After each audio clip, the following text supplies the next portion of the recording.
Fala, galera, tudo bem?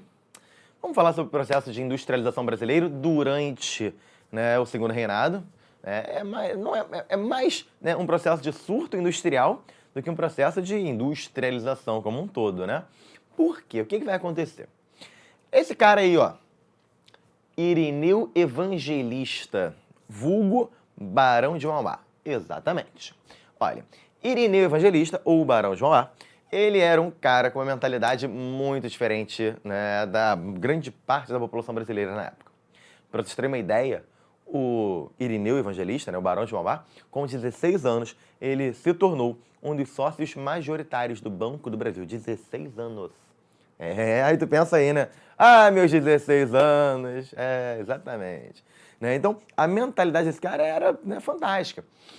Cara, assistam o filme Barão de Mauá. Ah, não, filme sobre o Barão de Mauá. Que leva o nome Barão de Mauá. Não dá pra esquecer. E aí, quando você estiver assistindo o filme Barão de Mauá, você vai olhar lá no minuto 29 do filme. Isso aí, é coisa de louco. Né? A gente grava esses detalhes. Né? No minuto 29 do filme, o Barão de Mauá, ele vai começar um diálogo com um visconde, o Visconde de Viçosa. E no diálogo fica muito claro a maneira como o Barão de Mauá pensa e a maneira como os viscondes, os barões, no caso do Império, que estavam ali ligados aos cafeicultores, pensavam. Existe uma diferença muito clara.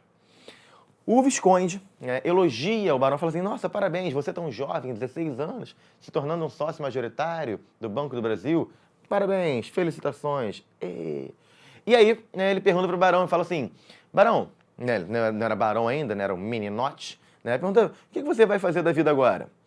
Agora que você é um sócio majoritário do Banco do Brasil. Você vai comprar um bom lote de escravos em uma fazenda e descansar? Gente, Barão de Mauá, o futuro Barão de Mauá. Pô, o cara é empreendedor. Quando ele escuta essa pergunta do Visconde, o barão fala, não, você tá louco. Escravidão é um atraso. Nada disso. Aí o Visconde pergunta, escravidão é um atraso? Mas se tu tivesse que escolher algo pro Brasil, então vamos mudar o Brasil. O que você vai escolher pro Brasil? Ouro? Aí o Irineu, o futuro Visconde, responde, não, ouro o Brasil já teve e não enriqueceu. Se eu pudesse escolher algo para o Brasil, eu escolheria ferro, carvão. Ferro, carvão. Por quê? Porque qual foi o país que prosperou investindo ali em ferro e carvão? A Inglaterra, exatamente. O Irineu Evangelista, futuro Barão de Mauá, ele tem uma mentalidade o quê? Inglesa, exatamente. Falava inclusive inglês. Então foi criado ali com os livros ingleses, sobre uma forte influência inglesa. O Barão de Mauá, ele vai ser um grande empreendedor no Brasil. Um cara que vai conseguir encontrar em uma determinada ação do governo brasileiro uma maneira de se desenvolver. Por quê? No ano de 1844, Dom Pedro, o Império Brasileiro, ele cria aquilo que nós chamamos de Tarifa Alves Branco. Galera, Tarifa Alves Branco era uma ação do governo para elevar tributos, taxas alfandegárias. Ou seja, entram mais ou menos produtos importados no Brasil, a partir de 44. Se a taxa alfandegária está alta, entra mais ou menos. Entra menos, porque o produto está mais caro, o consumo é menor. E isso facilita exatamente a produção interna. Exatamente. Isso facilita a produção interna. Então, o que a gente vai perceber? Que nesse contexto, o Barão de Mauá venha prosperar, venha se desenvolver, exatamente. Porque ele começa a investir, por exemplo, em ferrovia, ele começa a investir, se vocês pensarem em melhoramentos urbanos, em estaleiro, em banco, ele cria um banco.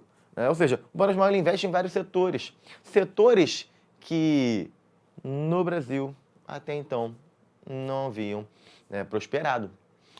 E lembrando, se a partir de 44 é a Tarifa Alves Branco, as pessoas, os brasileiros, de uma forma geral, vão consumir mais produtos nacionais. Mais produtos de quem? Barão de Mauá. Exatamente. Aí, galera, então o Barão de Mauá prosperou, desenvolveu o Brasil, fez a Revolução Industrial, né? Não, claro que não. Por que não? Porque é o seguinte, o exemplo que eu falei do filme, o diálogo ali do Barão de Mauá, na verdade não é só para ilustrar a nossa aula. Na verdade é para você entender que existe um Barão de Mauá, um Irineu Evangelista, mas ao mesmo tempo vai ter uma oposição à mentalidade do Barão de Mauá. Essa que é a jogada, gente.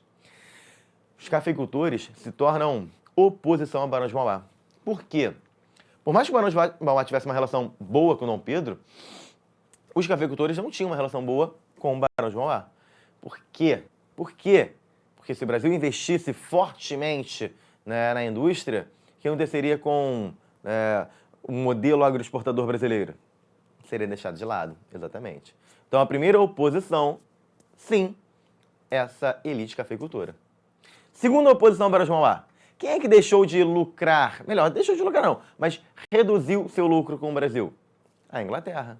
Opa! Então a Inglaterra pressiona o governo brasileiro para que as tarifas, né, alfandegárias que foram elevadas sejam o quê? Reduzidas, exatamente. E aí, por uma forte pressão externa, nós temos uma redução dessas taxas no ano de 1860, que é a chamada tarifa Silva-Ferraz. O que acontece com Barão de Mauá, gente? Oposição interna e oposição externa. Barão de Mauá não prospera. Uma série de ramos do Barão de Mauá acaba falindo, e aí no filme você vê isso, tá? Ele chega no final da vida, né, a se levantar um pouco, mas acaba morrendo muito longe do que foi, né, da prosperidade que teve, digamos assim. Beleza? Tranquilão? Valeu, galera. Até a próxima. Tchau, tchau.